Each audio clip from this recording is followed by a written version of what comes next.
తెలంగాణలో ప్రస్తుతం అయితే వానాకాలం సీజన్కు సంబంధించినటువంటి రైతు భరోసానైతే అకౌంట్లలో జమ అవుతుంది. ప్రస్తుతానికైతే దరిదాపుగా 15 ఎకరాల వరకు ఉన్నటువంటి అన్నదాతలకైతే రైతు భరోసా కంప్లీట్ అయినట్టుగానైతే రాష్ట్ర ప్రభుత్వం చెప్తుంది. అయితే వానాకాలం సీజన్కు సంబంధించినటువంటి రైతు భరోసానైతే అందరి అకౌంట్లో జమ అవుతుంది. ఇదైతే బాగానే ఉంది. మరి యాసంగి సీజన్కు సంబంధించిన రైతు భరోసా పరిస్థితి ఏంటి అని చెప్పేసి రాష్ట్ర ప్రభుత్వాన్ని అయితే అన్నదాతలు ప్రశ్నిస్తున్నారు.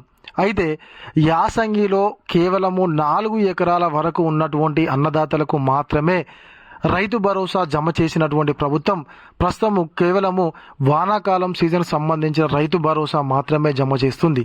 మరి యాసంగి సీజన్కు సంబంధించినటువంటి రైతు భరోసా పరిస్థితి ఏంటి? మరి వేస్తారా వెయ్యరా? మరి వేస్తే ఎప్పుడు వేస్తారు?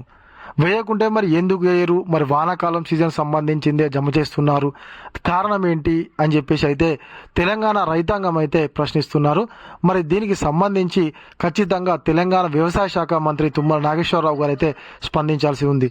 అయితే 4 ఎకరాల లోపు కూడా కొంతమంది అన్నదాతలకు 20 గుంటలు, ఒక్కొక్కరికి ఎకరము 2 ఎకరాలు ఉన్నటువంటి వాళ్ళకు కూడా అకౌంట్లో డబ్బులు జమ కాలేదన్నా అని చెప్పేసి చాలామంది కామెంట్ పెడుతున్నారు.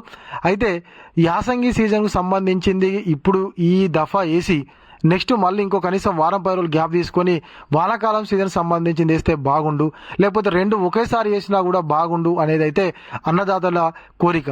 మరి రాష్ట్ర ప్రభుత్వం దీనిపైన ఏ విధంగా స్పందిస్తుంది?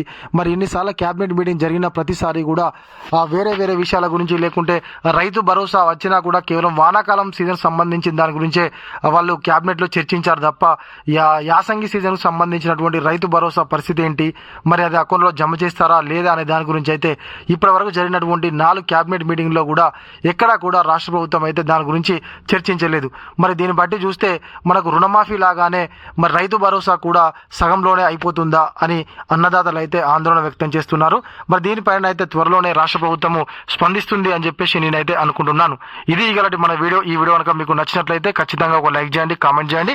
ఎవరైనా కొత్తగా మన వీడియో చూస్తున్నట్లయితే సబ్స్క్రైబ్ చేసుకోకపోతే వెంటనే సబ్స్క్రైబ్ చేసుకొని పక్కన ఉన్నటువంటి గంట సింబల్ నొక్కండి. Thank you.